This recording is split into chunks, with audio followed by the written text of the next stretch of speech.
Good afternoon everyone. हाँ, अगला topic क्या अपना बोर्स एटॉमिक मॉडल।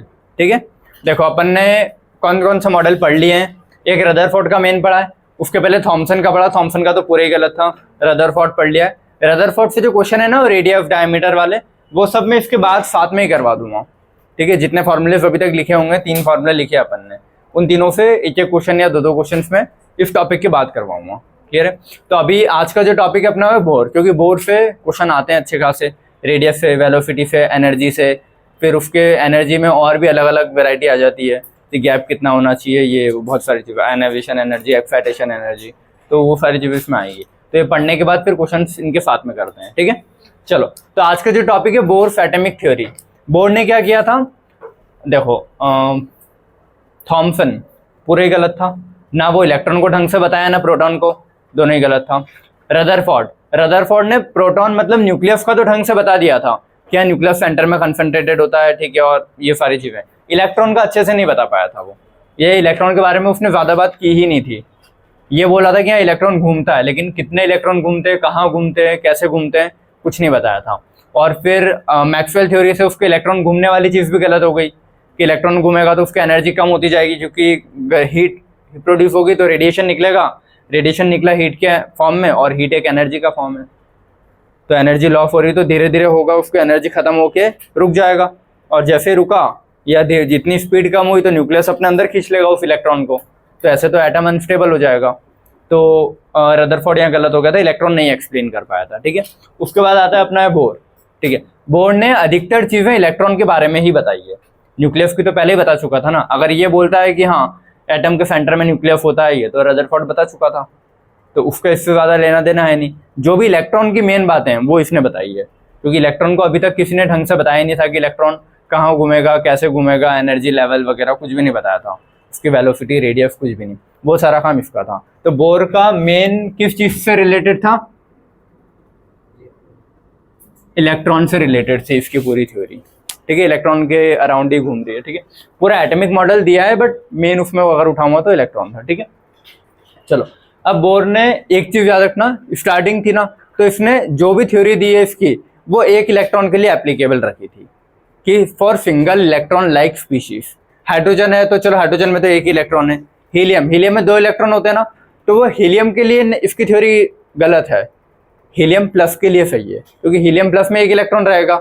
फिर लिथियम आता है, लिथियम में टोटल 3 इलेक्ट्रॉन होते हैं ना, लेकिन इसने क्या बोला था, 1 इलेक्ट्रॉन के लिए वैलिड है, तो लिथियम से हमको 2 इलेक्ट्रॉन हटाने पड़ेंगे। तो वही कि hydrogen, helium plus, lithium plus 2, beryllium plus 3 और बोरॉन प्लस 4। मतलब ऐसे आगे आइटम्स लिखते जाऊंगा और उनमें 1 इलेक्ट्रॉन को छोड़ के बाकी सारे रिमूव कर दूंगा। ठीक है, तो इसी को बोलते हैं single electron like species, single electron like species ऐसा बोलते हैं। ठीक है, वो लाइक भी ऐड कर लेना उसमें। तो applicable only for single electron like species, ये पॉइंट सबसे इंपॉर्टेंट है। पहले तो थ्योरी में आ जाता है कि बोर्स एटॉमिक थ्योरी किसके लिए एप्लीकेबल है, और 4 ऑप्शन देगा, तो सिंगल इलेक्ट्रॉन लाइक स्पीशीज के लिए एप्लीकेबल है। ठीक है, और हाइड्रोजन लाइक स्पीशीज बोलते हैं, ये 2 वर्ड आता है, या तो सिंगल इलेक्ट्रॉन लाइक स्पीशीज या फिर हाइड्रोजन लाइक स्पीशीज। और हाइड्रोजन लाइक स्पीशीज से मतलब है उसका कि सिंगल इलेक्ट्रॉन होना चाहिए। क्लियर, एग्जाम्पल समझ गए। ठीक है, अब इसकी जो थ्योरी है वो क्वांटम थ्योरी ऑफ रेडिएशन के बेसिस पे। देखो, जब रदरफोर्ड ने थ्योरी दी थी तो उसकी थ्योरी मैक्सवेल के उस पे गलत हो गई थी ना, तो इसने बोला मैक्सवेल की थ्योरी गलत नहीं बोला, बट मैक्सवेल की थ्योरी नहीं मानी, और इसने एक नई थ्योरी जो बाद में आई होगी, क्वांटम थ्योरी ऑफ रेडिएशन, उसको मानते हुए चला। तो इसने बोला कोई एनर्जी रेडिएट नहीं हो रही है, जितनी फिक्स एनर्जी उतनी रहती है, घूमने पे एनर्जी उसकी कम नहीं होगी, क्योंकि मैक्सवेल ने तो बोला था कम होगी, तो इसने मैक्सवेल को नहीं माना कि नहीं, उसका जो थ्योरी वो यहाँ नहीं लग रही है, वो कम नहीं होगी, और इसने कौन सी थ्योरी मानी, quantum theory of radiation. Clear है, तो इसके अकॉर्डिंग एनर्जी फिक्स है, एनर्जी कम नहीं होती है रिवॉल्व करने पे। क्लियर है, तो ये पॉइंट तो ठीक है, इतना इंपॉर्टेंट नहीं है। Based on the particle nature of electron, देखो अपना कौन सा पहला एक्सपेरिमेंट था, थॉमसन, रदरफोर्ड, बोर, बताया था तुमको कि ये पार्टिकल पे ही बेस्ड है। इसके बाद जो थ्योरीज आएगी ड्यूअल नेचर और ये सब, वो वेव पे बेस्ड है, ड्यूअल नेचर, श्रोडिंगर और आखिरी तक। ठीक है, तो अभी ये लास्ट है जो पार्टिकल वाली थ्योरी है अपनी। इसके बाद फिर नए साइंटिस्ट आए, उन्होंने बोला इलेक्ट्रॉन पार्टिकल नहीं है, वेव है, तो उन्होंने थ्योरी इसको चेंज कर दिया और बोल दिया कि वेव के फॉर्म में है, कभी पार्टिकल है कभी वेव है, तो वो फिर चीज़ें आगे नहीं आएंगी। तो लेकिन इसकी थ्योरी किस चीज़ से बेस्ड थी, पार्टिकल नेचर पे, ठीक है, कि इलेक्ट्रॉन क्या है, एक पार्टिकल है, ठीक है। अब एक चीज तुम लोग देखो, इलेक्ट्रॉन क्या है, माइनस चार्ज है ना, सेंटर में क्या होता है, पॉजिटिव चार्ज, न्यूक्लियस का सेंटर में पॉजिटिव चार्ज है। इसने बोला कि electron revolve around the nucleus, ठीक है। बात ये भी रदरफोर्ड ने बोली थी, लेकिन उसने जब बोला था कि electron revolve around the nucleus, तो मैक्सवेल की थ्योरी में फंस गया था, और फिर उसका पॉइंट गलत हो गया था कि नहीं, घूम भी रहा है तो वो अनस्टेबल हो जाएगा। लेकिन इसने उसको माना ही नहीं मैक्सवेल को, और इसने भी पॉइंट वही बोला कि electron revolve around the nucleus, लेकिन उसकी एनर्जी फिक्स है। ये बोला कि फिक्स ऑर्बिट में घूमता है, पहली चीज तो, ठीक है। फिक्स ऑर्बिट मतलब न्यूक्लियस से एक फिक्स डिस्टेंस होगी, उसी पे घूमेगा, ठीक है। और उस जो जगह है उसकी एनर्जी फिक्स है, तो एक फिक्स एनर्जी में और फिक्स ऑर्बिट्स में घूमता है इलेक्ट्रॉन, ये इसने बोला। और घूमने पे एनर्जी एमिट नहीं हो रही है। इतना क्लियर है, ठीक है। अब देखो, इलेक्ट्रॉन माइनस है, न्यूक्लियस क्या है, पॉजिटिव है, और ये घूम रहा है, तो माइनस प्लस को अट्रैक्ट तो कर ही रहा होगा ना। तो जब भी दो चार्ज आपस में रखे रहते हैं और अट्रैक्ट करते हैं तो उसको क्या बोलते हैं, इलेक्ट्रोस्टैटिक फोर्स। मतलब रखे रहते हैं तो इलेक्ट्रोस्टैटिक बोलते हैं, ठीक है। और मूव कर रहे होते हैं तो वो इलेक्ट्रोकाइनेटिक, जो भी हटा दो, ठीक है। बट अपन तो अभी ये मान रहे हैं कि दो चार्ज है, माइनस यहाँ पे माइनस इलेक्ट्रॉन है और न्यूक्लियस प्लस है, ठीक है। तो इनके बीच में आपस में कुछ तो अट्रैक्शन फोर्स लग रहा होगा ना, एक माइनस है एक प्लस है। तो इलेक्ट्रोस्टैटिक फोर्स या जो कोलम्बियन फोर्स है, बेटर इलेक्ट्रोस्टैट से ज़्यादा अच्छा वर्ड है कोलम्बियन फोर्स, ठीक है। तो कोलम्बियन फोर्स क्या होगा, जो अपन फिजिक्स में पढ़ते आ रहे हैं, K(Q1Q2)/r²। तो कोलम्बियन फोर्स क्या होता है, K(Q1Q2)/r²। K क्या होता है, 1/4πε0, ठीक है। तो ये भी चीज़ अगर लिखना हो तो लिख लेना, 1/4πε0, वो permittivity of free space air जो भी है, क्लियर है। तो K(Q1Q2)/r², ये चीज़ पहले से पता होनी चाहिए तुम लोगों को कि दो चार्ज अगर रखें, एक Q1 रखा है एक Q2 रखा, नहीं आ रहा, ये ऐसा होगा ना। ये चीज़ें मार्जिन के ऊपर अगर लिखना है तो लिखते रहना है, ठीक है। अगर ये चार्ज दो रखें Q1 Q2, तो इसमें फोर्स कितना लगता है इनके बीच में, K(Q1Q2)/r², इनके बीच की डिस्टेंस जो है वो r है, ये पढ़ा है। सेम अगर वही मास रखते हैं तो ग्रेविटेशन फोर्स लगता है m1m2/g(m1m2/r², क्लियर इतना। तो अब यहाँ पे क्या है, माइनस चार्ज एक प्लस चार्ज रखा है, तो ये जो इलेक्ट्रॉन घूम रहा है ना यहाँ पे, ये जो इलेक्ट्रॉन इधर घूम रहा है, ये सेंटर में भी अट्रैक्ट हो रहा होगा ना। और कौन सा फोर्स है, इलेक्ट्रोस्टैटिक, तो Fe मतलब इलेक्ट्रोस्टैटिक लिखा है, ठीक है। लेकिन कोई भी चीज़ जब सर्कल में घूमती है ऐसे, या फिर मान लो एक पत्थर को मैं उससे रस्सी से बांध कर और ऐसे घुमाता रहूं, तो पत्थर के वेट की वजह से वो कोशिश करता है ना दूर भागे, तो दो फोर्स लगते हैं। जो अंदर की साइड लगता है वो सेंट्रीपिटल होता है, जो बाहर की साइड लगता है वो सेंट्रीफ्यूगल होता है, ठीक है। अपने लेवल पे अपन बढ़िया ऐसे समझेंगे, एक अंदर फोर्स लग रहा है एक बाहर लग रहा है, ठीक है। ये कौन सा होता है, सेंट्रीफ्यूगल। अंदर जो लगता है कौन सा होता है,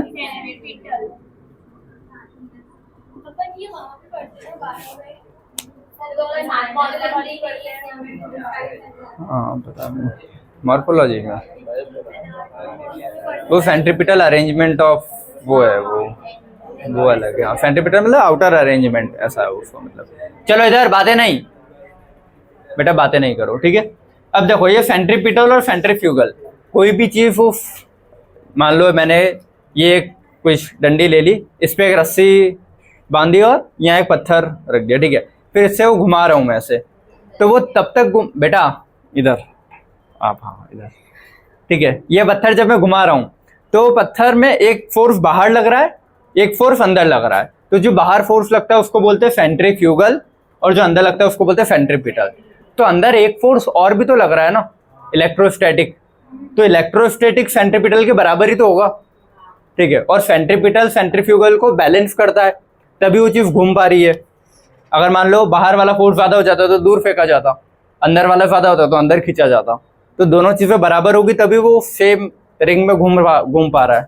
आया समझ में कुछ, बाकियों को आ रहा है पक्का, ठीक है। देखो, तो Fe जो है इलेक्ट्रोस्टेट, वो सेंट्रीपिटल के बराबर ही है ना, और सेंट्रीपिटल सेंट्रीफ्यूगल के बराबर है। तो Fe तो मैंने लिख लिया ना, कहाँ पे, ये रहा इलेक्ट्रोस्टैटिक फोर्स, बेटा इधर इलेक्ट्रोस्टैटिक फोर्स लिखा K Q1 Q2 upon R square, ठीक है। अब यहाँ पे अपने Q1 Q2 क्या है, एक Q1 है इलेक्ट्रॉन, तो उसका तो E ही लिखूंगा, एक सिंगल इलेक्ट्रॉन के लिए बात कर रहे हैं, सिंगल इलेक्ट्रॉन स्पीशीज।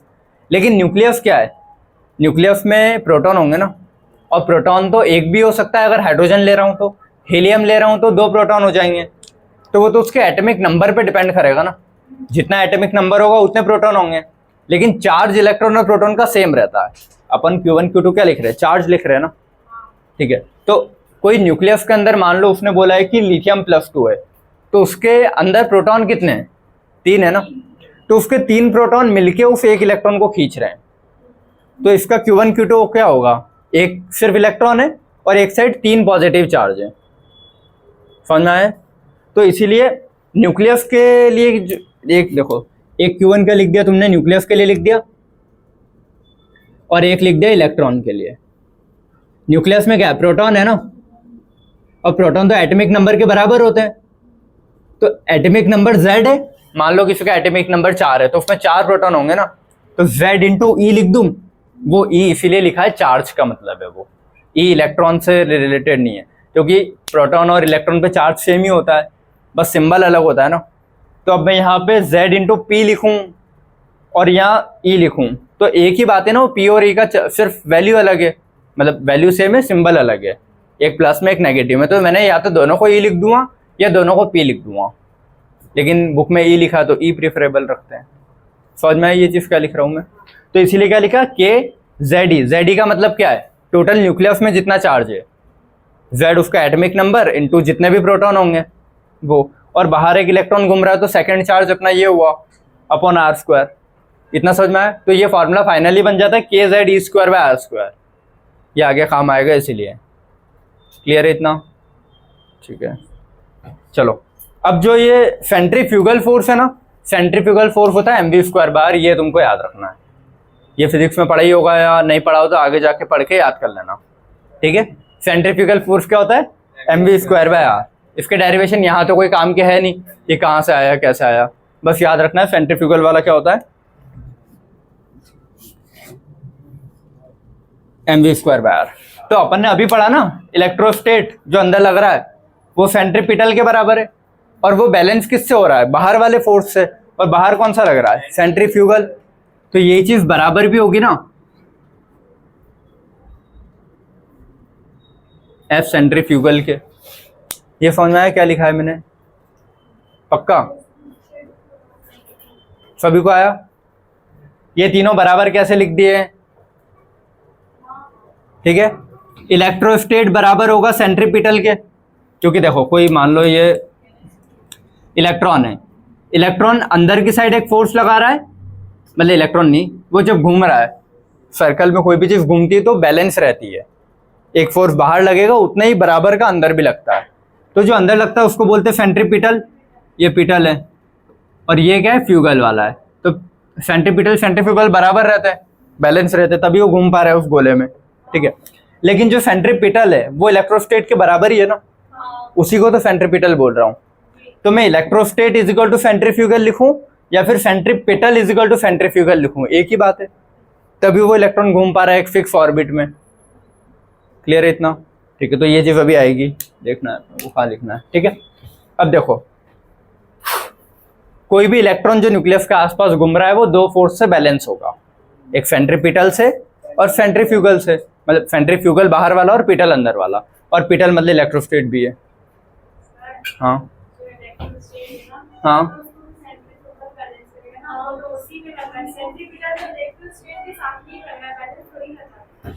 वो कोई अलग से फोर्स, देखो फॉर एग्जांपल मैं बोल रहा हूँ कि कोई चीज घूम रही है, ठीक है, तो ये 2 फोर्स से बैलेंस हो रही है, एक बाहर वाला एक अंदर वाला। तो जो अंदर लगता है उसको बोलते क्या है, सेंट्रीपिटल, अंदर लग रहा है। तो यहाँ पे जो सेंट्रीपिटल है वो लगा कौन रहा है, इलेक्ट्रॉन और न्यूक्लियस का अट्रैक्शन फोर्स ही सेंट्रीपिटल लगा रहा है, ये है। तो इलेक्ट्रॉन और न्यूक्लियस का जो अट्रैक्शन है वही क्या है यहाँ पे, सेंट्रीपिटल है, उस सेंट्रीपिटल को बैलेंस कर रहा है सेंट्रीफ्यूगल। एक ही है वो, इलेक्ट्रोस्टेट अलग नहीं है और पिटल अलग नहीं है। इलेक्ट्रोस्टेट जो लग रहा है उसी को मैंने बोला है सेंट्रीपिटल, अंदर वाला फोर्स, और बाहर वाला दूसरा होगा। मतलब सेम है तुम, अरे यार हाँ इलेक्ट्रोस्टेट, ये ऐसा, ये अब क्लियर है। सेंट्रीपिटल ही इलेक्ट्रोस्टैटिक फोर्स है, उसका बैलेंस कौन कर रहा है, सेंट्रीफ्यूगल। तो वही लिखा था मैंने कि इक्वल है, बराबर है, ठीक है, अलग अलग नहीं है वो। इतना क्लियर है। अब देखो कोई भी इलेक्ट्रॉन के घूमने में दो फोर्स रेस्पॉन्सिबल है। इधर देखो, when an electron revolve in an orbit in atom it is balanced by two forces. पहला फोर्स क्या होगा, अपोजिट चार्ज अट्रैक्ट करते हैं, न्यूक्लियस और इलेक्ट्रॉन। तो इलेक्ट्रॉन को ई लिखा, न्यूक्लियस के चार्ज को कैसे लिखूंगा, जेड ही लिखूंगा ना, तो जेड ही लिखा। और ये क्या होता है, कोलंबियन फोर्स होता है, ये इलेक्ट्रोस्टैटिक फोर्स जो बोलना है। तो कोलंबियन इलेक्ट्रोस्टैटिक फोर्स, ई मतलब इलेक्ट्रोस्टैटिक है, ठीक है, या कोलंबियन। ये क्या होगा, के Q1 Q2 upon are square. के Q1 क्या था और Q2 क्या था, अपन आर स्क्वायर। एक तो ये फोर्स लग रहा होगा जो बैलेंस कर रहा है, दूसरा force revolving object feel centrifugal force. कोई भी इलेक्ट्रॉन जब घूम रहा है, मतलब कोई भी चीज घूम रही है तो सेंट्रीफ्यूगल फील कर रहे हो, तो centrifugal force which is balanced bye Fe। वो किससे बैलेंस होता है, Fe से। mv² बाय आर होता है सेंट्रीफ्यूगल, ठीक है। चलो अब इधर देखो, तीसरी जो चीज आती है एक और, कोई भी मूविंग ऑब्जेक्ट, देखो हर चीज का मोमेंटम होता है। मान लो कोई एक साइकिल चल रही है, ठीक है, एक ट्रक चल रहा है बहुत बड़ा भरा हुआ, पूरा लोडेड ट्रक है। तो दोनों कुछ स्पीड से चल रहे होंगे रोड पे, ठीक है, दोनों का कुछ मास होगा।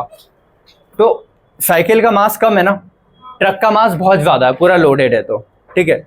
तो मोमेंटम दोनों में से किसका ज्यादा होता है, मोमेंटम मतलब देखो वो फॉर एग्जांपल ऐसे समझते हैं, अपन पढ़ रहे हैं, पेस पढ़ रहे हैं, तो मैं मान लो एक हफ्ते तक डेली पढ़ रहा हूँ, ठीक है, डेली 10-10 घंटे पढ़ रहा हूँ, तो मेरा मोमेंटम बन गया पढ़ने का। वर्ड समझ में आ रहा है क्या बोल रहा हूँ मैं, मेरा पेस बन गया है, ठीक है। अब उस पेस जितना ज्यादा होगा पेस, उसको रोकने के लिए उतनी ही ज्यादा एनर्जी लगेगी। तो मोमेंटम का मतलब ये होता है, मास इनटू वेलोसिटी होता है। जितना ज्यादा मास और वेलोसिटी, मतलब जितना ज्यादा मास होगा उसको वेलोसिटी भी उतनी ज्यादा होगी, और उसको रोकना बहुत मुश्किल है। एक चलते हुए बहुत बड़े ट्रक को रोकना बहुत मुश्किल होता है बजाय साइकिल को रोकना, क्योंकि साइकिल का वेट कम है तो उसका मोमेंटम भी कम ही होता है, और ट्रक का मोमेंटम बहुत ज्यादा होता है। इसीलिए कभी भी रोड पे ट्रक वालों से एक्सीडेंट उनकी गलती की वजह से होते होंगे, लेकिन वो एकदम से ब्रेक नहीं लगा सकते। अगर उन्होंने एकदम से ब्रेक लगाया तो ट्रक पलट जाएगा, क्योंकि उसका मोमेंटम ही इतना है कि वो उस मोमेंटम से आ रहा है। तुमने अगर टायर रोके, ट्रक ऐसे पलटेगा, मोमेंटम एकदम नहीं रुक सकता ना, उसको धीरे धीरे रुकना पड़ेगा। ये चीज समझ में आई। इसीलिए ट्रक वाले के सामने कभी भी कोई अगर अचानक से आ जाता है तो ब्रेक चाह के भी नहीं लगा पाएगा, समझ गया ना, ये चीज होती। तो मोमेंटम वाली चीज में क्या आ रहा है, मास भी आ रहा है, वेलोसिटी भी आ रहा है, ठीक है। जितना ज्यादा मास, जितनी ज्यादा वेलोसिटी, उतना ही ज्यादा किसी चीज का मोमेंटम, अगर लीनियर चल रहा है तो। अगर वही चीज मान लो सर्कल में घूमने लगी, तो सर्कल में फिर एक रेडियस पे चीजें नापी जाती ना, तो उसको बोल देते हैं एंगुलर मोमेंटम। हर पॉइंट पे, यहाँ पे इधर है इसका मोमेंटम, यहाँ पे इधर आएगा, यहाँ जाएगा तो इधर आएगा, यहाँ जाएगा तो इधर, इधर, इधर, तो वो रेडियस उसको अंदर की साइड एक, समझ गया ना। तो जब भी एंगुलर मोमेंटम वाली चीज आती है तो उसमें रेडियस का मल्टीप्लाई कर दूंगा, और लीनियर मोमेंटम होगा तो रेडियस को मल्टीप्लाई नहीं करूंगा। क्या हुआ, कुछ गलत बोला, ठीक है। हाँ देखो, लीनियर होगा तो सिर्फ मास इनटू वेलोसिटी है, लेकिन अगर वो सर्कल में घूम रही है कोई चीज, तो सर्कल में रेडियस का भी मल्टीप्लाई होगा। क्लियर है, सर्कल में जो आर है ना, इस चीज का मल्टीप्लाई भी होगा। तो नॉर्मल मोमेंटम क्या होता है, पी, तो मास इनटू वेलोसिटी। तो इलेक्ट्रॉन जब घूम रहा है तो इलेक्ट्रॉन का कुछ मास है, कुछ वेलोसिटी होगी, घूम रहा है तो उसका मास इनटू वेलोसिटी, उसका मोमेंटम होगा। लेकिन इलेक्ट्रॉन सर्कुलर ऑर्बिट में घूम रहा है ना, तो उसका एंगुलर मोमेंटम होगा ना, लीनियर तो नहीं होगा। तो एंगुलर मोमेंटम को एल बोलते हैं, और उसमें रेडियस का और एक्स्ट्रा मल्टीप्लाई कर देते हैं, बस। ये तो सेम ही था, ये अलग आया ना बस, ठीक है। तो MVR एंगुलर मोमेंटम होता है, याद रखोगे। ये 3 फॉर्मूले काम आएंगे अभी, एंगुलर मोमेंटम, सेंट्रीफ्यूगल और इलेक्ट्रोस्टैटिक, सारे डेरिवेशंस करने में भी। क्लियर है इतना चीजें, ठीक है। ये डायग्राम समझ में आया, ठीक है। इसी से तुम्हारे सारे पॉस्टुलेट्स आ जाएंगे, ठीक है। अब देखो, बोर्ड ने अपने पॉस्टुलेट दिए बहुत बेसिक से, पहले की सारी स्टडी की होगी इसने, रदरफोर्ड वगैरह की, उसके बाद अपने पॉस्टुलेट लाया। तो बस पॉस्टुलेट से थ्योरेटिकल है, फटाफट पढ़ते जाता हूँ और समझाते जाता हूँ। अधिकतर चीजें अपन पढ़ चुके हैं, ठीक है, रीड करके बता देता हूँ। Atom has a nucleus where all the proton and neutron are present. Size of nucleus is very small and is present at the centre. ये तो रदरफोर्ड ने भी बोल दिया था, इसने अपने पोस्टुलेट में भी जोड़ दिया। क्लियर है? Negative charge of electron revolve around the nucleus, ये उसने भी बोला था, लेकिन वो मैक्सवेल से फिर उसको लगा मैक्सवेल है तो फिर गलत चीज प्रूव हो गई। ठीक है, इसने मैक्सवेल को हटा के क्वांटम थ्योरी ऑफ रेडिएशन पे ज्यादा ध्यान दिया, तो उसके अकॉर्डिंग इसने बोला कि नहीं ऐसा नहीं होता। ठीक, तो नेगेटिव चार्ज इलेक्ट्रॉन रिवॉल्व करता है न्यूक्लियस के around in the same way of the planet revolve around the sun. ये पॉइंट इसका था कि जैसे प्लैनेट्स घूम रहे हैं सन के अराउंड, वैसे ही ये घूम रहा है। वरना तो ये बात होगी ना, प्लैनेट्स की भी एनर्जी एक टाइम पे कम हो जानी चाहिए और वो सन के अंदर आ जानी चाहिए। सन का ग्रेविटेशन बहुत ज्यादा है क्योंकि सन का मास बहुत ज्यादा है, तो ऐसा नहीं हो रहा ना, तो इसीलिए हाँ मतलब ये सब चीजें बैलेंस हो रही है, सेंट्रीपिटल सेंट्रीफ्यूगल जो भी है ऐसा। ठीक है, और वो एनर्जी रेडिएट नहीं कर रहा। ठीक है, वो मैक्सवेल ने पता नहीं क्यों बोला, कैसे बोला करता, तो फिर एक एनर्जी, हाँ एनर्जी कम हो जाएगी तो वेलोसिटी, फिर धीरे धीरे एनर्जी कम तो वेलोसिटी जीरो हो जाएगी ना ऐसा। ठीक, चलो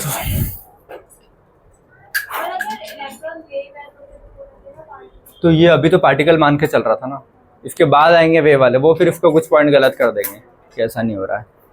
समझ में आया? तो देखो, negative charge electron revolve around the nucleus in the same way as the planet revolve around the sun. ठीक है, पाथ ऑफ इलेक्ट्रॉन सर्कुलर होता है, लेकिन ये चीज फिर आगे एक और साइंटिस्ट आएगा वो गलत कर देगा, सोमरफेल्ड वाला, कि सर्कुलर सिर्फ पहली रिंग का होता है, बाकी सब ओवल होती है। ठीक है, तो पाथ ऑफ इलेक्ट्रॉन इसने क्या बोला था, सर्कुलर होते हैं सारे, जहां भी इलेक्ट्रॉन घूम रहे हैं सर्कल के फॉर्म में घूम रहे हैं न्यूक्लियस का। Attraction force toward nucleus is equal to centrifugal force away from the nucleus. Electron जो न्यूक्लियस खींच रहा है, अगर ज्यादा ये होता तो अंदर खींच लेता ना, तो उसको बैलेंस करने वाला भी कुछ तो होगा ना, तभी घूम पा रही है वो चीज। मान लो बाहर का फोर्स होता ही नहीं तो अंदर खींचा जाता। तो इसने उस चीजों को ऐसे डिफाइन किया कि वो वहीं पे क्यों है, क्योंकि दो फोर्स बैलेंस कर रहे हैं उसको।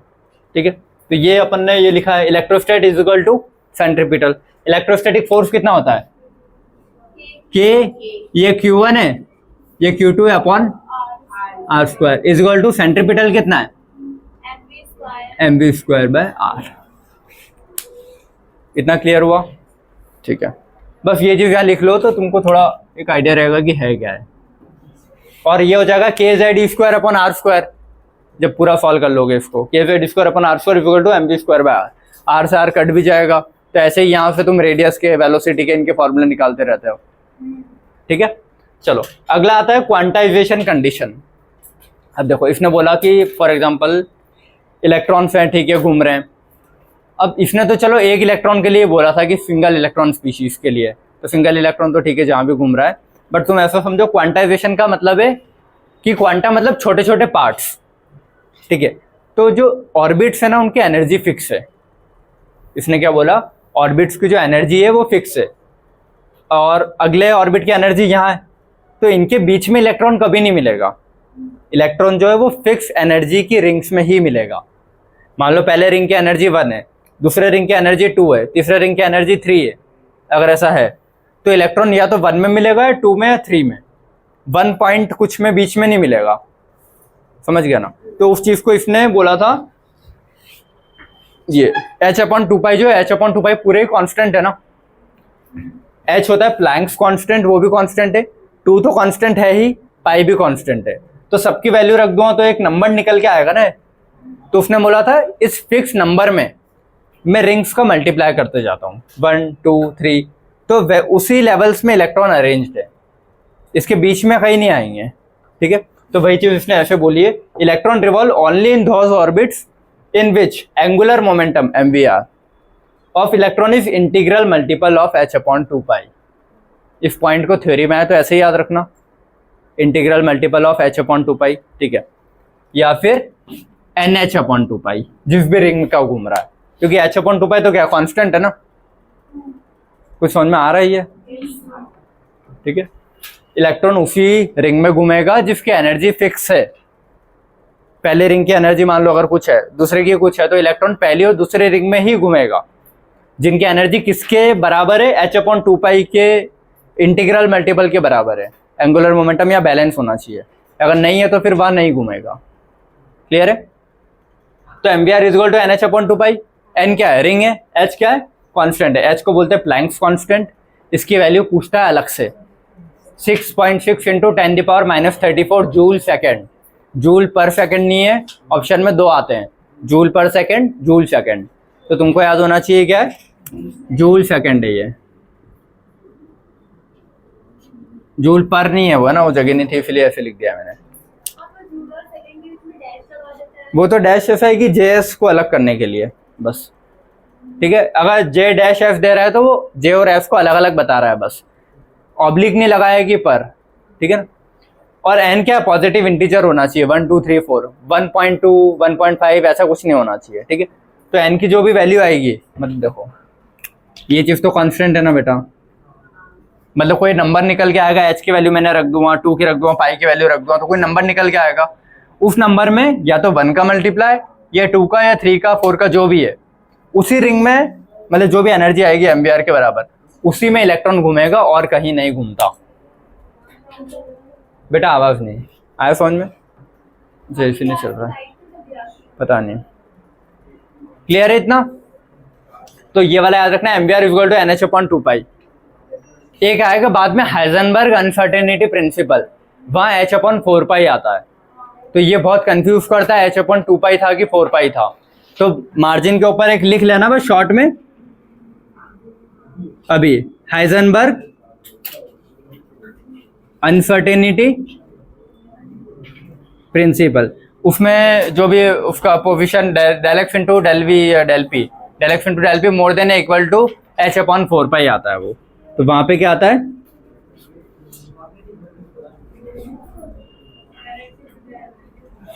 ये H/4π आता है, del x into del p more than equal to H/4π।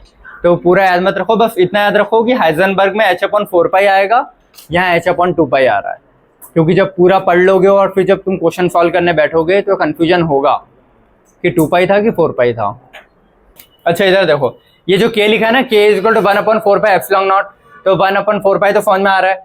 ये एप्सिलॉन नॉट क्या है, परमिटिविटी ऑफ फ्री स्पेस, ठीक है। इसका मतलब ये है कि इलेक्ट्रॉन है न्यूक्लियस से, बीच में वैक्यूम तो नहीं है ना, एयर है, तो वो एयर इस अट्रैक्शन में कितनी रुकावट डाल रहा है वो इस चीज को डिफाइन करता है। अगर ये चार्ज को मैं पानी में रख दूंगा तो फर्क पड़ेगा ना उनके अट्रैक्शन पे, एयर में रख दिया तो फर्क पड़ेगा, वैक्यूम में रख दिया तो फर्क पड़ेगा। तो वो E0 उसी चीज को डिफाइन करता है कि कितना फर्क पड़ रहा है, उसकी एक फिक्स वैल्यू है, क्लियर है। तो वो है परमिटिविटी ऑफ फ्री स्पेस बोलते, परमिटिविटी ऑफ फ्री स्पेस, ठीक है। तो उसने रेडिएशन का लेकिन इलेक्ट्रॉन को एज ए पार्टिकल कंसिडर किया था, तो अपन जो लिखा है वो मान रहे हैं, क्योंकि आगे इसके जाके चीजें गलत होगी ना, इलेक्ट्रॉन पार्टिकल भी है, वेव भी है, तो इसकी सारी चीजें थोड़ी ना सही होगी। तो जो इसने माना है पोस्टुलेट अपने को वैसे ही पढ़ने हैं, कि जो बोला था वो मान लिया, बाद में गलत प्रूव हो जाएगा तो अपन भी मान लेंगे कि ठीक है गलत ही था। चलो इधर अभी इधर देख लो बेटा, छोड़ दे ना, कोई मतलब नहीं है इतना ध्यान देके। अगला इधर क्वांटाइजेशन समझ में आया ना, एंगुलर मोमेंटम किस चीज के बराबर होगा, NH/2π। हाइजेनबर्ग में H/4π आता है, याद रखना, तो कंफ्यूजन क्रिएट ना करना, क्लियर। अगला ऑर्बिट्स इन विच, देखो अब जिस रिंग में इलेक्ट्रॉन घूम रहा है उनको बोलते हैं स्टेशनरी ऑर्बिट, मतलब उनके फिक्स ऑर्बिट। जब वो एनर्जी एब्जॉर्ब करके ऊपर जाएगा तो उनको फिर एक्साइटेशन स्टेट बोलते हैं, ठीक है। तो जो ग्राउंड स्टेट बोलते हैं, ग्राउंड स्टेट मतलब स्टेशनरी ऑर्बिट है वो, ठीक है। तो orbits in which electron can revolve are known as stationary orbits because in this orbit energy of electron is always constant. हर रिंग की एनर्जी फिक्स है ना, पहले रिंग की एनर्जी फिक्स है, दूसरी रिंग की एनर्जी फिक्स है, तीसरी रिंग की एनर्जी फिक्स है, तो इलेक्ट्रॉन वो फिक्स्ड एनर्जी वालों में ही घूमेगा, इनके बीच में नहीं आएगा कभी, ये बोलना चाह रहा है पॉइंट, ठीक है। तो अगर मान लो इलेक्ट्रॉन पहले में घूम रहा है तो उसका पहला रिंग क्या हो गया, स्टेशनरी ऑर्बिट, दूसरे में घूम रहा है तो दूसरा उसका स्टेशनरी हो गया, तीसरे में घूम रहा है तो तीसरा उसका स्टेशनरी ऑर्बिट हो गया, क्लियर है, ठीक है। और उनकी एनर्जी फिक्स होती है, कॉन्स्टेंट लिखा हुआ है। ईच स्टेशन, देखो पढ़ लो यार पहले, each stationary orbit is associated with definite amount of energy. हर रिंग की अपनी एक एनर्जी होती है। This orbits are known as energy level, N1 N2 N3 N4 सारे। एटम में रिंग होती है ना 1 2 3 4, हर रिंग की एनर्जी होती है फिक्स, ठीक है। अब पहले रिंग में जो इलेक्ट्रॉन है उनकी एनर्जी पहले रिंग के बराबर होगी, क्योंकि देखो इलेक्ट्रॉन तो इलेक्ट्रॉन होता है, इतना याद रखना, इलेक्ट्रॉन सारे इलेक्ट्रॉन सेम होते हैं। अगर वो इलेक्ट्रॉन पहली रिंग में बैठा है तो उस इलेक्ट्रॉन की एनर्जी कितनी हो गई, पहले रिंग के बराबर। अगर वो इलेक्ट्रॉन दूसरी रिंग में बैठा है तो उस इलेक्ट्रॉन की एनर्जी अभी कितनी हो गई, दूसरे रिंग के बराबर। तीसरे में बैठा है तो तीसरे रिंग के बराबर। ये क्लियर है, बस यही बोल रहा है वो पॉइंट, ठीक है। कि एनर्जी लेवल्स बोलते हैं कि first energy level, second energy level, third energy level, fourth energy level, ऐसे। क्लियर है सभी को? कोई डाउट? ठीक है, तो ये इसके 5 पोस्टुलेट है, छठा एक और पोस्टुलेट है, उधर का रब करके छठा पोस्टुलेट लिख रहा हूँ। ठीक है, उसके बाद जब 6 पोस्टुलेट्स कंप्लीट हो जाएंगे तो डेरिवेशन से अपने को रेडियस, वेलोसिटी और एनर्जी निकालना है। चलो बेटा फोटो ले लो, रब कर रहा हूँ। देखो ये वाला जो पढ़ा था ना अपन ने, इलेक्ट्रॉन रिवॉल्विंग जो भी एम्पियर इक्वल टू NH/2 बराबर होना चाहिए, ये यहाँ पे मैंने मेंशन किया है वैसे कि पॉजिटिव इंटीजर होना चाहिए, तो इसको गोला मार्क करो पहले तो। ठीक है, वो जीरो नहीं होगा और नेगेटिव भी नहीं होगा कभी। देखो जीरो तो होगा ही नहीं, क्योंकि कुछ तो एनर्जी होगी ना कोई रिंग की, और नेगेटिव में कैसे होगी, मतलब वो अलग बात है ना, टोटल एनर्जी। और वो ये इंटीजर नेगेटिव नहीं होना चाहिए, एनर्जी नहीं। क्लियर है? तो ये इंटीजर नेगेटिव नहीं होना चाहिए। बाकी हर रिंग का ampere equal to NH/2 fix होता है। पहले रिंग का क्या होगा, एम्पियर इक्वल टू H/2, दूसरी का क्या होगा, ampere equal to 2H/2, 3H/2, 4H/2, ऐसे रिंग का चेंज होता रहेगा। ठीक है, इसमें अगर तुमको बहुत ज्यादा ऐसे इमेजिनेशन लग रहा हो ना तो बना के रख लेना है तुम लोग, पहली रिंग, दूसरी, तीसरी, तो N=1, N=2, N=3, ये सारे क्या स्टेशनरी ऑर्बिट्स है और एनर्जी लेवल है। Energy level 1, energy level 2, energy level 3, और सभी को क्या बोलते हैं, स्टेशनरी ऑर्बिट। पहला भी स्टेशनरी ऑर्बिट है, पहले उनके इलेक्ट्रॉन के लिए, दूसरे वाले रिंग के इलेक्ट्रॉन के लिए वो स्टेशनरी ऑर्बिट है दूसरा, तीसरी रिंग के इलेक्ट्रॉन के लिए तीसरी रिंग स्टेशनरी ऑर्बिट है। मतलब स्टेशनरी मतलब जहां वो रुके हुए हैं इलेक्ट्रॉन, तो जो इलेक्ट्रॉन इसमें रुके हैं उनका ऑर्बिट ये है स्टेशनरी, जो इसमें रुके हैं उसका ये, जो इसमें रुके हैं उसका ये। अब इसकी एनर्जी ज्यादा होती है तो इसलिए वो एनर्जी हर रिंग की अलग होती है ना, तो एनर्जी के उसमें वो एनर्जी लेवल वर्ड यूज करता है कि एनर्जी लेवल 1, 2, 3, 4, 5, 6 ऐसे।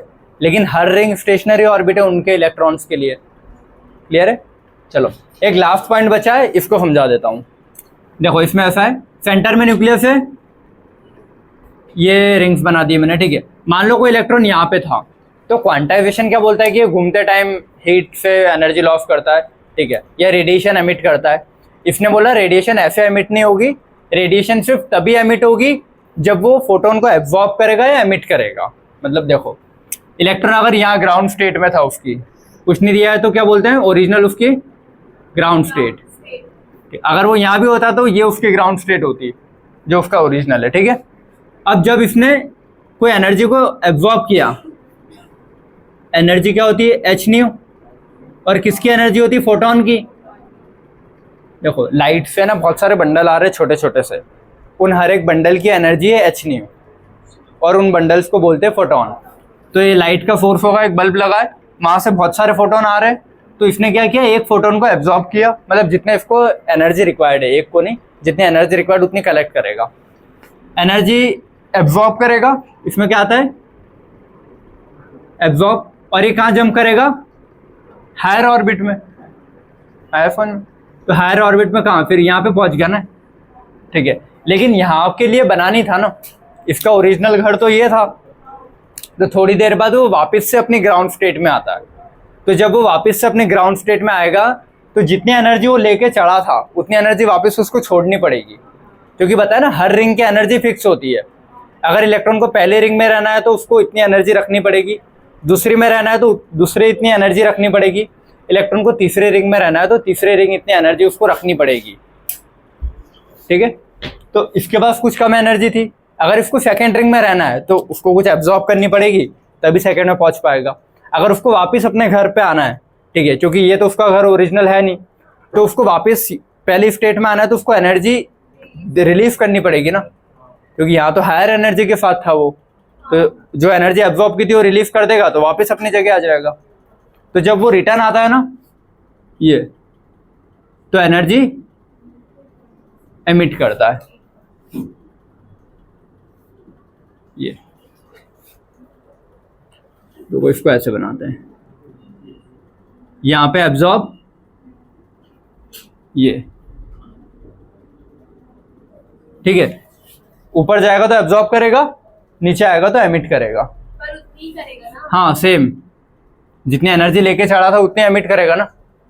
क्लियर है चीज? वो एनर्जी लेके जाने वाली, मतलब जो जाने के लिए एनर्जी लग रही वो है बस। हाँ ऐसा है ना? देखो ये फोटोन की कुछ एनर्जी है, मान लो उसने 4-5 फोटोन लिए, 4-5 फोटोन का मतलब जो इनके बीच का है, जैसे फॉर एग्जांपल मान ले इस डंडे की एनर्जी ये होती है वैसे ऐसी, वो तो ठीक है मैंने मान लिया, मैं अभी शॉर्ट के लिए तुमको समझाने के लिए कुछ और मान रहा हूँ, ठीक है। इसकी एनर्जी मान लो 10 है शॉर्ट में, इसकी एनर्जी 3 है, ठीक है। इनका गैप कितना है, 7 का है ना, ये माइनस में होती है, ठीक है, -10 -3, इनका गैप कितना है, 7 का है ना, तो 7 की एनर्जी उसको एब्जॉर्ब करनी पड़ेगी, तब जाके वो ऊपर वाली शेल में जाएगा। ये समझ में आया? जो इनका गैप है उतनी एनर्जी एब्जॉर्ब करेगा तो यहाँ आएगा, वापस आना है तो उतनी एनर्जी रिलीव करनी पड़ेगी। अब इसको सिंबल से कंफ्यूज मत करना अभी कि माइनस में 7 जोड़ूंगा तो फिर -17 होगा, वो मत करना। इनके बीच का एनर्जी का गैप एब्जॉर्ब करके ऊपर जाएगा, वापस आना है तो उतनी एनर्जी रिलीव करेगा और अपने ग्राउंड स्टेट में आ जाएगा। विदाउट जल्दी सोच मत, ठीक है। इतना है फोन में सभी को, वही चीज थ्योरेटिकल फॉर्म में लिख दी है बस, ठीक है। द एमिशन या एब्जॉर्प्शन, या तो एमिट करना या एब्जॉर्ब करना, किस पे डिपेंड करता है कि उसको ऊपर मतलब हायर लेवल पे जाना है या हायर से लोअर में आना है। क्लियर है? तो एमिशन या absorption of energy in the form of photon, energy किस फॉर्म में रिलीव कर रहा है, photon, can only occur when electron jump from one stationary to another. सारी रिंग को स्टेशनरी बोला अपने अपने इलेक्ट्रॉन के लिए, तो इलेक्ट्रॉन अपने स्टेशनरी से हायर एनर्जी में जा रहा है, ठीक है, तो तभी एनर्जी एब्जॉर्ब या रिलीव कर पाएगा। तो एच न्यू क्या है, energy of photon, H new होता है। तो एच न्यू किसके बराबर होगी, चेंज इन एनर्जी के 2 रिंग के बराबर जितना भी है, ठीक है। चेंज इन एनर्जी मतलब हायर वाले का माइनस लोअर की एनर्जी, तो हायर E2 - E1, E2 ऊपर वाली एनर्जी है ना और E1 नीचे, तो इनके बीच का गैप आ जाएगा एनर्जी ऑफ अ क्वांटा। तो कितने क्वांटा लगे हुए यहाँ से निकाल सकते हो, क्या इतने लगे होंगे एब्जॉर्ब करके, ठीक है। Energy is absorb when electron jump from inner to outer, inner से आउटर रिंग में जाता है तो एनर्जी एब्जॉर्ब करता है, और आउटर से इनर में आएगा तो एनर्जी एमिट करेगा। तो वही लिखा है emitted when electron move from outer to inner. और कितनी एनर्जी पता कैसे करते हैं, 2 एनर्जी के बीच का गैप ले लो, जो भी गैप होगा उतनी एनर्जी एमिट या रिलीज की होगी। इसमें कुछ समझने जैसा अलग से टफ था नहीं, समझ में आया? एक भी पॉस्टुलेट था क्या ऐसा टफ, इसको छोड़ दो, यही थोड़ा ऐसा लग रहा होगा कि इमेजिन नहीं हो रहा होगा बस, बाकी तो सारे आ जाने चाहिए। तो इसको बस इतना याद रखो कि हर रिंग की एनर्जी फिक्स होती है, इलेक्ट्रॉन उसी में घूमेगा जिसमें उसका एंगुलर मोमेंटम NH/2π के बराबर होता है। हर इलेक्ट्रॉन का एंगुलर मोमेंटम होगा mvr, एक फिक्स रेडियस पे घूम रहा होगा, कुछ वेलोसिटी पे घूम रहा होगा, उसका कुछ मास होगा। तो इलेक्ट्रॉन का मान लो, बेटा बात नहीं करो, ये 3 अलग अलग इलेक्ट्रॉन है, इधर देखो, ठीक है। पहली रिंग, दूसरी रिंग, तीसरी रिंग। पहली रिंग का जो इलेक्ट्रॉन है उसका मास, उसकी वेलोसिटी, उसका रेडियस कुछ अलग होगा न्यूक्लियस से, क्योंकि वेलोसिटी दूर जाते जाते तो कम होती है। फिर इसके ये चीज़ कुछ और होगी, इसका ये चीज़ कुछ और होगा। तो बोल रहा है कि इनके जो MVR है किसके बराबर होने चाहिए, उनके रिंग के H/2π के। जैसे मान लो ये इलेक्ट्रॉन है तो इसका जो भी MVR होगा, इसका जो भी MVR होगा, इसका जो भी MVR होगा वो किसके बराबर होगा। पहली रिंग है तो 1h/2π, दूसरी है तो 2h/2π, तीसरी है तो 3h/2π। और ये वैल्यू कांस्टेंट है, कुछ चेंज नहीं हो रहा है। H/2π तो फिक्स है ना, H कांस्टेंट है, 2 कांस्टेंट है, पाई कांस्टेंट है, 1 2 3 भी कांस्टेंट है, बस 1 2 3 रिंग के साथ चेंज हो रहा है, बाकी चीजें तो कांस्टेंट है ना। तो बोल रहा है जो MVR है किसके बराबर आना चाहिए, उस रिंग के H/2π के। इलेक्ट्रॉन उन्हीं रिंग में घूमेगा। समझ में आया सभी को? बस ये पॉइंट था, थ्योरेटिकल में आएगा, इससे क्वेश्चन का ज्यादा कुछ लेना देना है नहीं। क्लियर है? ठीक है। अब देखो ये इतनी सारी चीजें बोर्ड ने बता दी, अब इससे बोर्ड ने टोटल 3 चीजें पता की है। रेडियस कि किस रेडियस मतलब कितने दूर पे इलेक्ट्रॉन घूम रहा है, जहां भी घूम रहा है जिस रिंग में उसकी वेलोसिटी कितनी है और उसकी एनर्जी कितनी है। बोला ना फिक्स्ड एनर्जी के साथ रहता है, तो एनर्जी कितनी है, किस वेलोसिटी से घूम रहा है और न्यूक्लियस से कितनी दूरी पे घूम रहा है। ये 3 चीजें पता की है। इससे फिर अपन और आगे की चीजें डिराइव कर सकते हैं, फ्रीक्वेंसी, वेवलेंथ, वो सब, ठीक है, टाइम पीरियड और ये, तो वो अपन देख लेंगे। बाकी ये 3 चीजों का मैं डेरिवेशन नहीं करवा रहा हूँ, डायरेक्टली फॉर्मूले लिख देता हूँ, सारे फॉर्मूले रटने। क्लियर है? चलो ये बोर्ड बेटा फोटो क्लिक करो, रब करके नया बोर्ड बनना है वापस। तो अपन ने बोर के पोस्टुलेट पढ़ लिए। अब बोर के पोस्टुलेट से जो चीजें डिराइव हुई थी, जैसे रदरफोर्ड था, रदरफोर्ड ने बता दिया था कि हाँ एटम का साइज बहुत बड़ा होता है, न्यूक्लियस का साइज बहुत छोटा होता है। लेकिन उसका मैथमेटिकल कैलकुलेशन भी किया था ना फिर, कि volume of nucleus, volume of atom, फिर उसमें कंपैरिजन बताया था। तो वैसे ही इसने भी पॉइंट्स तो दे दिए, अब उन पॉइंट्स को डिराइव करने बैठा है पेन पेपर लेके, ठीक है। तो वही कह रहा है, यूजिंग बोर पोस्टुलेट, बोर ने क्या क्या कैलकुलेट किया है, रेडियस, एनर्जी और हाइड्रोजन स्पेक्ट्रम। तो हाइड्रोजन स्पेक्ट्रम अगला टॉपिक ही रहेगा। तो रेडियस को, एनर्जी और इसके साथ वेलोसिटी भी कैलकुलेट की थी। ये 3 चीजें मेन थी, ठीक है। रेडियस ऑफ एटम, बेटा बातें मत करना, ठीक है, सुनते आना, तुम्हारी आवाज ज्यादा आ रही है शायद। चलो देखो, रेडियस देखो, 2 चीजें अपन पढ़ के आए ना अभी, mvr इक्वल टू NH/2π और इलेक्ट्रोस्टैटिक फोर्स, मतलब जो इलेक्ट्रॉन अंदर की साइड खिंचा रहा है वो बराबर होगा सेंट्रीफ्यूगल के जो बाहर खिंचा रहा है। तो इलेक्ट्रोस्टैटिक क्या होता है, kZe/r², और सेंट्रीफ्यूगल होता है mv²/r। तो ये दोनों बराबर रहेंगे। तो ये जो इक्वेशन 1 और इक्वेशन 2 है, इन दो के स्क्वायर करना, एक दूसरे से डिवाइड करना। जैसे यहाँ पे r से r कट कर दूंगा, फिर उसमें वेलोसिटी भी है तो वेलोसिटी को यहाँ से गायब करना पड़ेगा। तो ऐसे करके इस इक्वेशन से कोई चीज निकाल के इसमें रखूंगा, तब जाके फाइनली मेरे को रेडियस मिलेगा। तो अब मैं इतना लंबा चौड़ा डेरिवेशन नहीं करवा रहा, कोई मतलब का नहीं, क्योंकि आखिरी में फॉर्मूला ही याद रखना है। बट फॉर्मूला इन 2 डेरिवेशन से ही आया है, क्लियर है, मतलब इन 2 के सॉल्व करने से, ठीक है। रेडियस इज इक्वल टू, इसको ऐसे देखो, पहले का स्क्वायर कर दूंगा, पहली इक्वेशन है ना, और उसको डिवाइड कर दूंगा दूसरी से। देखो पहले इक्वेशन में mvr is equal to NH/2π है, स्क्वायर किया होगा तो m²v²r² is equal to n²h²/2π का स्क्वायर, मतलब 4π² हो जाएगा, ठीक है। तो n²h² तो ये रहा ऐसा कैसा, नीचे 4π² भी ये रहा ऐसा।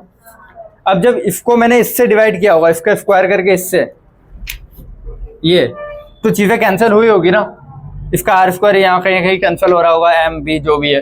तो फाइनली जब इसको पूरा सॉल्व कर दूंगा स्क्वायर करके, इससे डिवाइड करके, इसका मतलब ये इक्वेशन 1 का स्क्वायर करके डिवाइड किया है इक्वेशन 2 से, क्लियर है। वो तुम एक बार करके देख लेना इन्हीं चीज से, तो आ जाएगा n², यहाँ तक आ गया। और m ही kZe², ये kZe², क्योंकि नीचे ही रहेगा ना, ये r ऊपर जाएगा तो ये तो नीचे रहेगा ना kZe², तो kZe² ये यहीं पे है, और m यही है, और v कट गया होगा क्योंकि ये v² से v² कुछ कट रहा होगा इधर उधर से, ठीक है। तो डिराइव कर लोगे तो आ जाएगा तुम्हारा आंसर। फाइनली तुमको याद रखना है r is equal to n²h²/4π² me kZe², याद होना चाहिए। बार बार रिपीट करोगे तो याद हो जाएगा, टफ नहीं है, ठीक है। n²h²/4π² me kZe², याद रहेगा दोनों, ठीक है, ये याद रहेगा। अब देखो इसमें कांस्टेंट क्या क्या है, 4 कांस्टेंट है, पाई कांस्टेंट है, मास ऑफ इलेक्ट्रॉन कांस्टेंट है, के कांस्टेंट है,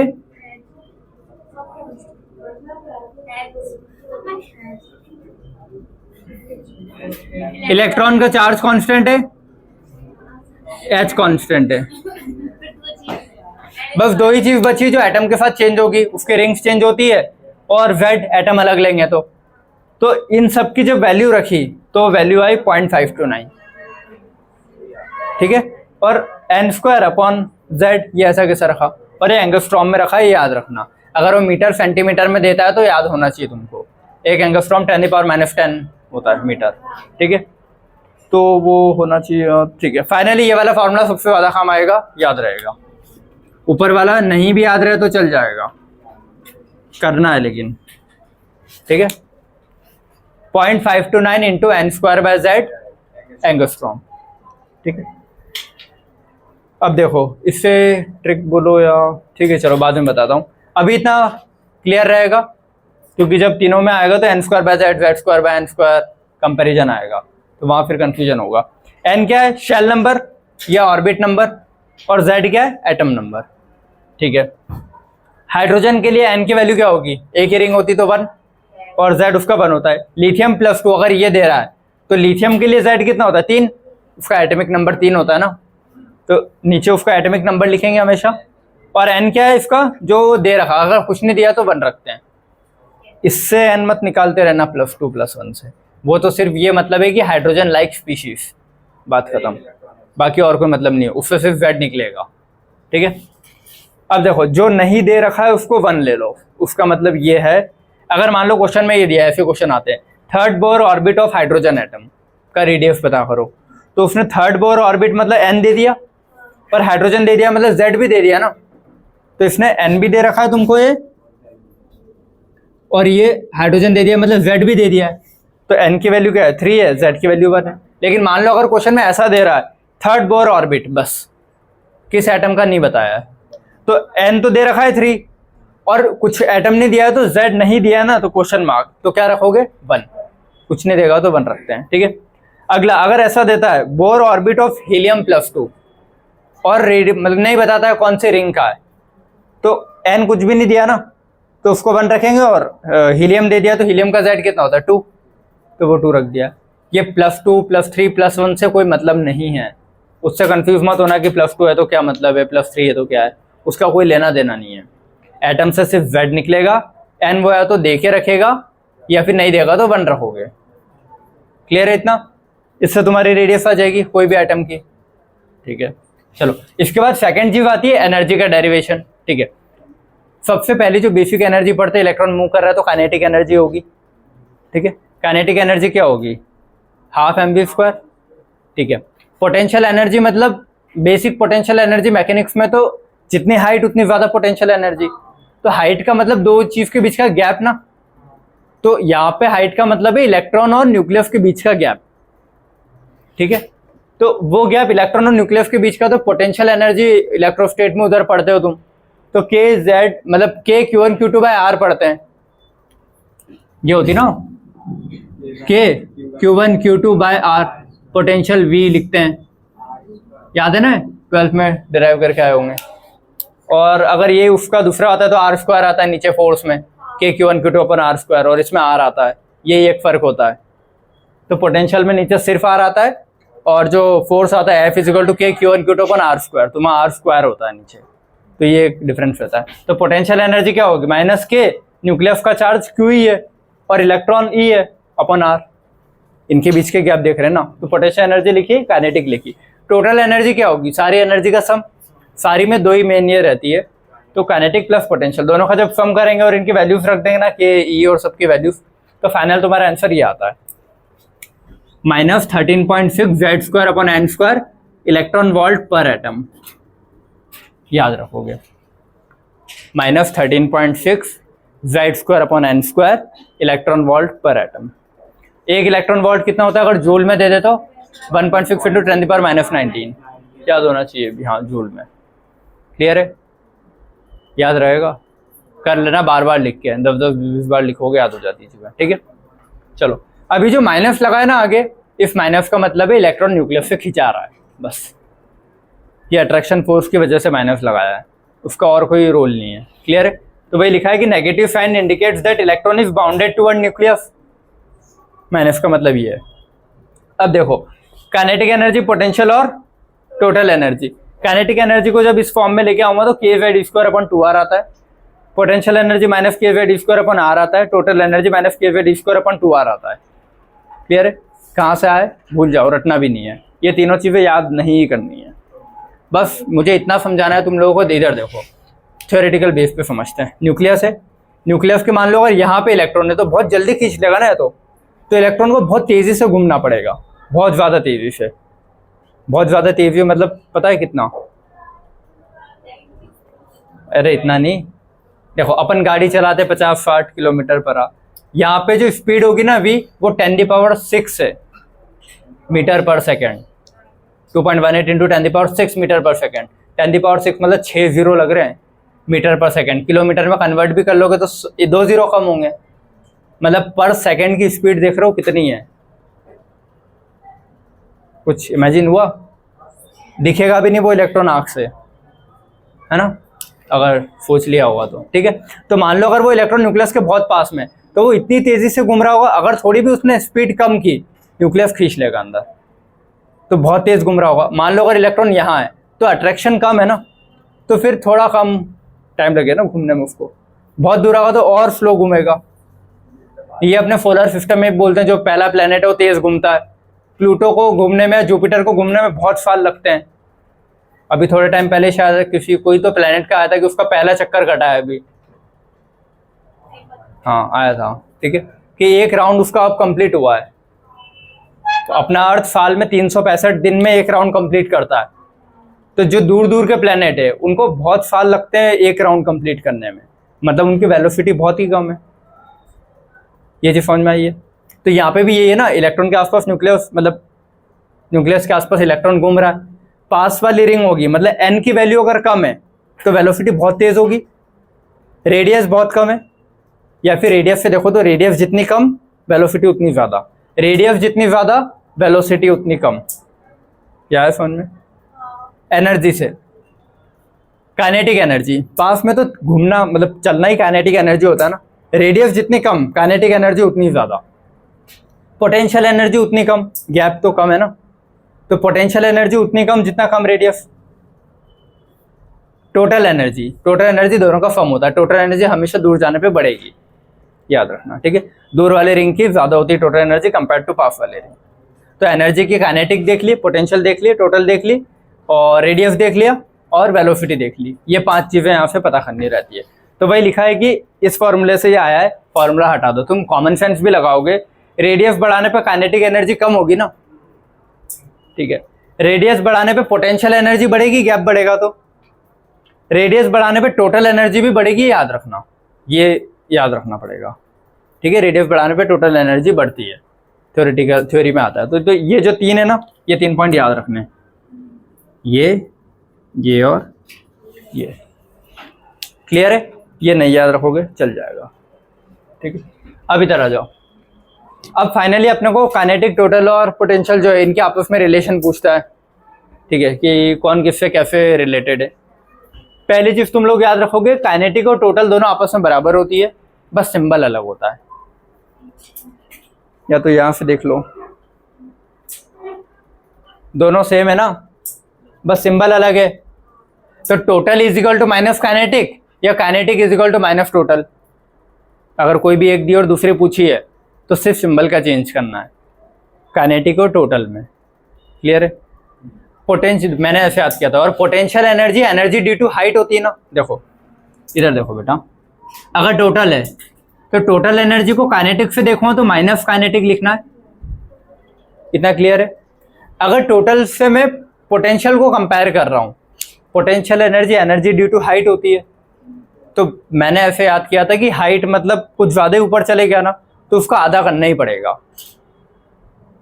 ये याद करने का तरीका था, वरना रट लेना फॉर्मूले से, ठीक है। तो potential energy due to height होती है ना, तो हाइट ज्यादा है तो उसको कम करना पड़ेगा, और आगे सिंबल लग जाएगा, इसका कहाँ गया, पोटेंशियल एनर्जी और टोटल का है ना, और माइनस से माइनस कट जाता है तो फिर कुछ नहीं लगेगा। ये आया फोन में, क्या है, total energy is equal to minus kinetic energy, ये रहा। Total energy is equal to potential energy by 2, या फिर potential energy into 2 kinetic energy. इसको ये भी लिख सकता हूँ ना, potential energy is equal to 2 times of kinetic energy. अरे यार, इसको बराबर करते रहना यार आपस में, सारी चीजें आ जाएगी। ये समझ में आया यहाँ से, ठीक है। अब क्या, इन दोनों का टोटल और पोटेंशियल का रिलेशन का ये रहा, ठीक है। तो potential is equal to 2 times of total हो जाएगा ना, तो potential is equal to 2 times of total हो गया। एक और कौन सा बचा, काइनेटिक और पोटेंशियल, ये दो का आपस में रिलेशन बचा, ये इसके बराबर है, ये इसके बराबर है, तो दोनों आपस में बराबर होगा। तो kinetic is equal to potential by 2, तो किसका, पोटेंशियल का देखा तो 2 टाइम्स ऑफ काइनेटिक हो जाएगा। तो इन तीनों का आपस में ऐसे ट्रायंगल बना लेना जो भी है। बट मैंने तो ऐसे याद किया था, टोटल है मेन, टोटल से काइनेटिक देखूंगा तो माइनस साइन लगा दूंगा, टोटल से पोटेंशियल देखना तो पोटेंशियल हाइट की वजह से होती है, हाइट का आधा करूंगा क्योंकि बहुत ज़्यादा ही हाइट हो रही होगी, ऐसा सोच लिया था बस, ठीक है। उसका आधा किया तो उसमें डिवाइड विद 2 लगता है, क्लियर है। तो इसमें क्या लगेगा, डिवाइड विद 2, क्लियर है सभी को, ठीक है। तो ऐसे इन तीन के आपस में रिलेशन पूछता है। तो वही चीज़ मैंने काइनेटिक में 1/2, पोटेंशियल में ये ऐसे निकाला हुआ था कि इनको जब क्रॉस मल्टीप्लाई करोगे किसी से भी आपस में तो ये फाइनल रिलेशन आता है। ये ऊपर वाला तो मैंने मेरे लिए सोचा था, ठीक है, वो तुमको नहीं भी याद रहे तो चलेगा, ठीक है। उसका मतलब ये था कि अगर इन दोनों को कंपेयर कर रहा हूँ तो इसको क्रॉस मल्टीप्लाई यहाँ करना पड़ेगा इसका क्रॉस मल्टीप्लाई यहाँ करना पड़ेगा, ये था वो। तो फाइनली तुमको kinetic is equal to minus total is equal to minus p/2 ऐसे याद रखो, या फिर इसमें माइनस लगा दो, इन दोनों को प्लस कर दो। क्लियर? ठीक है, ये रिलेशन से ये याद होना चाहिए, यहाँ पे क्वेश्चन आते हैं। ठीक है, चलो अब मान लो अगर वो दो रिंग के, देखो एक रिंग की एनर्जी मेरे को इससे पता लग जाएगी, दो रिंग की एनर्जी मतलब माइनस करना पड़ेगा ना। ये मान लो E1 है, पहली रिंग की है, दूसरी रिंग की लिखूंगा तो इसको 1 यहाँ पे 1 का स्क्वायर, उसमें 2 का स्क्वायर करूंगा। ठीक है, तो दोनों को आपस में माइनस कर दूंगा ना, E2 माइनस E1 अगर गैप पता करना है तो भाई क्या है, E2 माइनस E1 गैप पता करना है तो ये तो कॉमन है, इतना मैथ आता है ना, तो ये कॉमन निकल जाएगा z² तक, और n दोनों के अलग है ना, क्योंकि एक पहली रिंग एक दूसरी रिंग, तो फिर इनको माइनस कर दिया, n2² माइनस n1², फिर ऊपर जाएगा तो n1² minus n2² divide with n1 n2 का होल स्क्वायर, जो भी है वो करते रहना। क्लियर है ये? इस डब्बे को ये अंडरलाइन करना है। चलो इतना क्लियर है सभी को? क्या हुआ? नहीं आया? आकाश आ गया? ठीक है, तुम लोग को भी आ गया। चलो अब ये जो अगला लिखा है ना, ये एनर्जी के गैप। देखो अपन ने रेडियस पढ़ा था ना, कोई भी एटम की जो रेडियस होती है ऊपर से नीचे आने पे ग्रुप में, तो उनका रेडियस का जो गैप होता है वो बहुत कम होते जाता है। क्या बोल रहा हूँ, समझ में आया? हेलिना की रफ से फरियाद होता है। ठीक है, तो फर्स्ट और सेकंड के बीच का जो गैप है साइज का वो ज्यादा है बजाय सेकंड और थर्ड के गैप के। इनके गैप और सिमिलर दिखेंगे साइज, तो उनका गैप बहुत कम हो जाता है वो। लेकिन वो यहाँ पे ये वही चीज वैलिड है, देखो कि E1 और E2 का जो गैप है सबसे ज्यादा है, सेम ही चीज है। E3 और E2 का गैप और कम है, फिर अगले वाली दो रिंग का गैप और कम है। दूर जाने पे एनर्जी बढ़ती तो है लेकिन उनका गैप बहुत कम हो जाता है। ठीक है, पहली रिंग की एनर्जी होती है -13.6। देखो पहली रिंग है, एटम ने दिया तो 1 रख दूंगा, मतलब मोस्टली हाइड्रोजन के लिए वैलिड होता है, तो 1 का स्क्वायर अपन 1 का स्क्वायर 1, तो पहला। दूसरे के लिए इसको क्या करूँगा, 2 का स्क्वायर 4 से डिवाइड करना पड़ेगा ना, और 4 3 12 के आसपास आता है, तो ये अप्रॉक्स 3 पॉइंट में ही कुछ आएगा। ठीक है, तो पहले का होता है 13.6, सेकेंड रिंग की एनर्जी होती है 3.4, तीसरे रिंग की 3 का स्क्वायर 9 से डिवाइड करोगे तो 1 पॉइंट में कुछ आना चाहिए ना, तो वो आता है 1.51, फिर अगले से डिवाइड करोगे तो 0.85, अगले वाले रिंग से करोगे तो 0.54। रिंग का नंबर है 1 2 3 4 5। तो पहले रिंग की एनर्जी कितनी होती है, -13.6 याद रखना है, दूसरे रिंग की होती है -3.4, तीसरे रिंग की -1.51, चौथे रिंग की पॉइंट यहाँ माइनस इसीलिए नहीं लगाया क्योंकि वो डिनोट कर रहा है सिर्फ इलेक्ट्रॉन के अट्रैक्शन को। क्लियर है?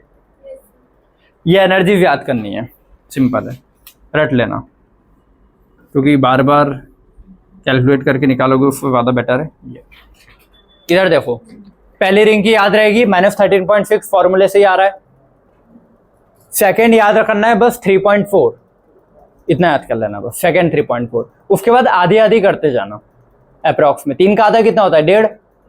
ठीक है, और 0.4 था तो उसका 0.2 थोड़ा और बढ़ेगा ना, 1.5 से तो ज़्यादा ही होगा, तो 1.5 से थोड़ा सा ज़्यादा 0.51 हुआ। कुछ क्लियर? अब 1.5 का आधा कितना होता है, एक का आधा मतलब एक का आधा होता है ना 0.5, और 0.5 का आधा 0.25, तो 0.75 के आसपास कुछ होना चाहिए।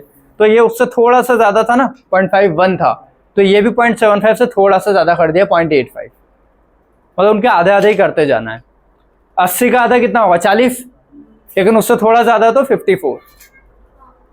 तो बस फर्स्ट याद रखनी, सेकंड के बाद आधी आधी अप्रॉक्स में करते जाना, आधी से थोड़ी थोड़ी सी बढ़ाते जाओगे तो आंसर आ जाएंगे। क्लियर है? ठीक है, ये याद हो जाएगा। अब इनके गैप पूछता है, और गैप कहाँ काम आएगा, इधर देखो। अगर मान लो उसने बोला है कि पहले रिंग में एक इलेक्ट्रॉन घूम रहा है, फिर बोलेगा कि इस इलेक्ट्रॉन को मान लो अगर सेकेंड रिंग पे जाना है तो कितनी एनर्जी एब्जॉर्ब करनी पड़ेगी, तो वो दोनों एनर्जी का गैप निकालना पड़ेगा ना मेरे को। सेकेंड की एनर्जी कितनी है, फर्स्ट की कितनी है, गैप निकल जाएगा तो उतनी एनर्जी एब्जॉर्ब करेगा तभी ऊपर जा पाएगा। तो अगर किसी इलेक्ट्रॉन पहली रिंग में है, अभी मैं बोल रहा हूँ सेकेंड तक जाना है, तो उसको इन दोनों का गैप इतनी एनर्जी मिलनी चाहिए ना। इनका गैप कितना होता है 10.2, तो 10.2 की एनर्जी एब्जॉर्ब करके वो यहाँ आ जाएगा। अगर मैं बोल रहा हूँ कि उसको तीसरी रिंग पे जाना है, पहली से कहाँ जाना है, तीसरी पे, पहली के बाद दूसरी तीसरी तक जाना है, तो इन दो के बीच का गैप चाहिए ना मेरे को, तो 13.6 में से ये माइनस करना पड़ेगा, तो जो भी आंसर आएगा उतनी एनर्जी देगा तब जाके थर्ड पे पहुंचेगा, या फिर इनका गैप प्लस इसका गैप जोड़ दूंगा तो आ जाएगा। तो इसलिए तुमको ये एनर्जी याद होनी चाहिए, ये याद रहेगी तो गैप बहुत जल्दी निकल जाएगा। फिर कौन से लेवल पे जंप कर रहा है ऐड कर दो बस, या माइनस कर दो। तो ये वाला जो गैप है 1.89 वाला, वो तो उन दोनों के बीच का है ना। हाँ, अगर फर्स्ट से थर्ड पे जाना है तो ये प्लस ये करना पड़ेगा, ये बोल रहा हूँ मैं।